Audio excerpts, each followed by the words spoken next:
ये बहुत मीठा जहर है। ये जहर सारी सद्वृत्तियों को, दैवी संपदा को खा जाता है। अभिमान ये बड़ा घातक है उपासक के लिए। यदि भगवत कृपा का आश्रय नहीं लिए तो कोई भी साधन करे, अभिमान पुष्ट होने लगता है, वाणी से उसके शुरू होने लगता है अभिमान भरी बात, और दूसरों के दोष दर्शन करके उनकी निंदा। अब अभी आप देखिएगा अपने हृदय में, आप कृपाश्रित हृदय का क्या लक्षण और अभिमान जनित हृदय का क्या लक्षण। उपासक से प्रार्थना है कि ये जो अज्ञान के कारण, मोह के कारण अहंकार है, इसको स्वीकार ना किया जाए। ये मोह ही अहंकार के रूप में झलक रहा है, अर्थात अज्ञान। मोह बड़ा दुख रूप है, ताको मार निकाल, प्रीति जगत की छोड़ दे, तब होवे निस्तार। ये जो अहम से प्यार करने लगते हैं, बहुत सूक्ष्म विषय है। हम दैन्यता दिखाएंगे और वो हमारी बड़ाई कर, बड़े दैन्य हैं।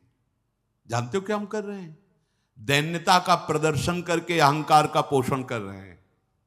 हम दान करेंगे लेकिन बहुत उदार आत्मा है, बड़े उदार हैं। ये कान सुने, हृदय में गुदगुदी हुई, तो ये दान क्या कर रहा है? अहंकार का हमारे पोषण कर रहा है। बड़ा सूक्ष्म विषय है। ऐसे समस्त चेष्टाओं में ये अहंकार पुष्ट होता रहता है। अहंकार विमूढ़ात्मा करता हमिति मन्यते। मैंने किया है, ये मैंने किया, ये मैं करूंगा, ये मैं करके दिखा दूंगा, ये अहंकार में होता है।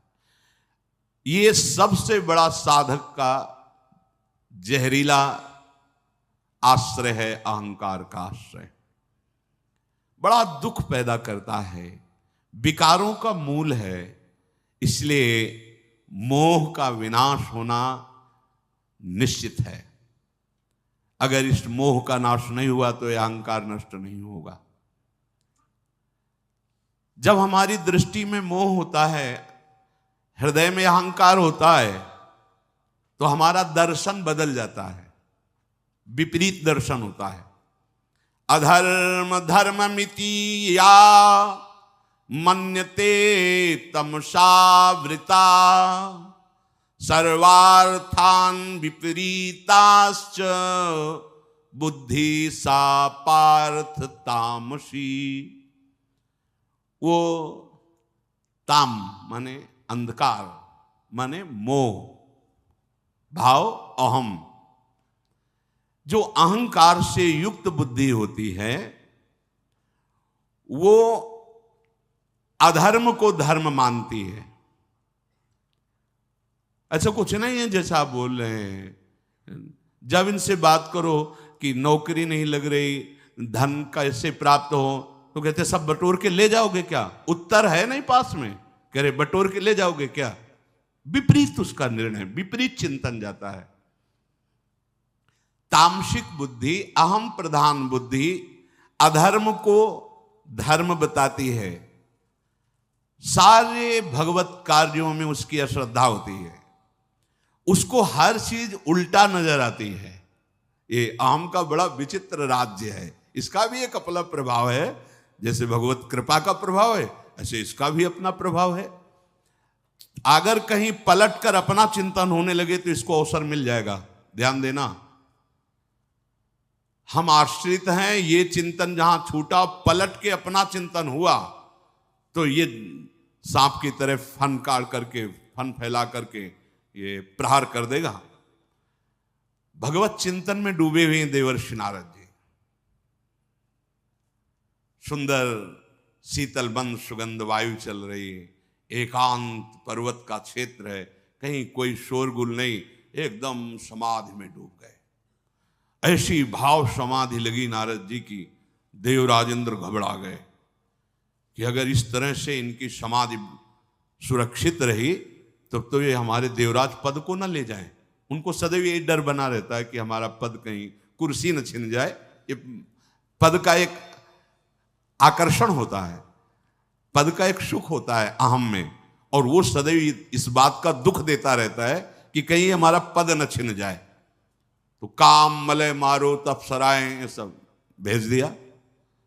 वो भगवान के नाम में रूप में इतना डूबे हुए कि कोई प्रभाव नहीं पड़ा। प्रणाम किए काम आदि, बहुत शांत भाव से नारद जी ने कहा कोई बात नहीं, आपका सारा प्रयत्न हो गया, जाओ भगवान हरि का भजन करो, जाओ यहां से। ना तो क्रोध हुआ ना शांत। अब वहां से उठे, सीधे भगवान शंकर के पास गए और बोले काम आया था विजय। क्यों? क्योंकि भगवान शंकर ने क्रोध करके उसे तो ये कब आया? जब अपना चिंतन होने लगा कि हमारे हृदय में तो क्रोध भी नहीं आया, काम का प्रभाव तो पड़ा भी नहीं। क्रोध फिर आगे की लीला कई बार बता चुके हैं कि इतने बड़े महापुरुष को भी ऐसी दशा आ गई। जब हम भगवद आश्रित तो समभाव, कोई प्रभाव किसी विकार का नहीं, और जब हम ये अपने में देख बैठे कि कोई विकार मेरे में नहीं, तो विकार ऐसे सिद्ध अवतारी महापुरुष के भी हृदय में अपना राज्य कर लिया, और वो लीला चरित्र पूरा है। उपासक जब ये स्वीकार कर लेता है कि मैं गुणवान हूं, मैं महान हूं, वहीं से पतन प्रारंभ हो जाता है। सच्चिदानंद प्रभु को छोड़कर कहीं भी आश्रय या सुख बुद्धि होना मतलब खतरा प्रारंभ हो गया है। ध्यान दीजिए, सच्चिदानंद परम सुख स्वरूप प्रभु जो हमारे आश्रयदाता हैं, इनके सिवा कहीं आशा भरोसा हो जाना मतलब अब हमारे परमार्थ का खतरा प्रारंभ हो रहा है। इसलिए कभी ऐसी कल्पना भी ना होने पावे उपासक के हृदय में अपने प्रभु के सिवा किसी अन्य का।